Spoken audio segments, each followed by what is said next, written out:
నాకు దేవుడి మీద పెద్ద నమ్మకం లేదండి.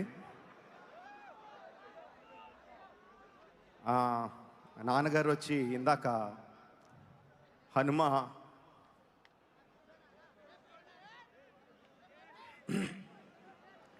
వెనకాల ఉంటాడు, గుండె తట్టి నడిపిస్తాడు అని చెప్పారు.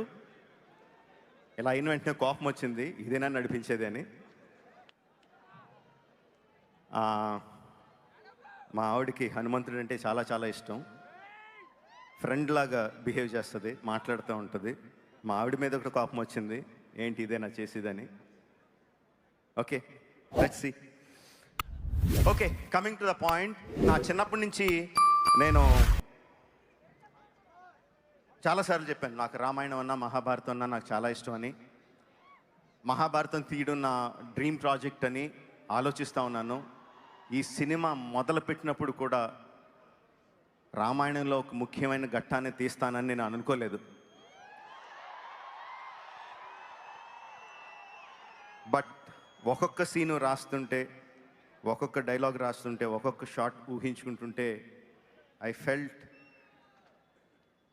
అంటే అదొక ఎథీరియల్, నేను నేల మీద నడవట్లేదు, ఎక్కడో గాలిలో ఉన్నానన్న ఫీలింగ్ వచ్చిందండి. అండ్ ద ఫస్ట్ డే మహేష్ని రాముడి వేషం వేసి తీసుకొచ్చి ఫోటో షూట్ చేస్తుంటే ఐ హ్యాడ్ గూస్ బంప్స్.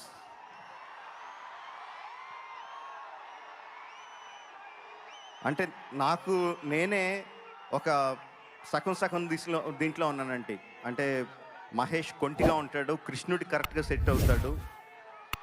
రాముడు లాంటి ప్రశాంతమైన క్యారెక్టర్కి మహేష్ సూట్ అవుతాడని ఒక డౌటు, ఖచ్చితంగా సూట్ అవుతాడని ఒక నమ్మకం. ఆ రెండిట్ల మధ్యన ఊగిసలాడుతా we did the photo shoot. ఆ ఫస్ట్ ఫోటోని నా బాల్ పేపర్ కింద పెట్టుకొని మళ్ళీ పొరపాటున ఎవరన్నా చూసేస్తారేమో అని చెప్పి తీశాను అది.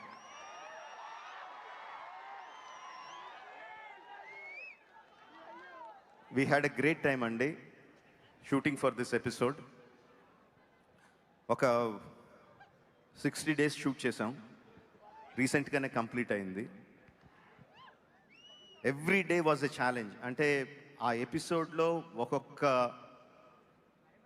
Sub episode, it's a lot of sub episodes into one episode. ఒక్కొక్క సబ్ ఎపిసోడ్ ఒక సినిమా లాగా, ప్రతిదీ కొత్తగా ఆలోచించాలి, ప్రతిదీ కొత్తగా ప్లాన్ చేయాలి, ప్రతిదీ కొత్త ఛాలెంజెస్ అన్నీ కూడా దాటుకుంటా we completed shoot of that sequence. I think that will be one of the most memorable sequences of my films and definitely Mahesh film also. I think it will be the most memorable.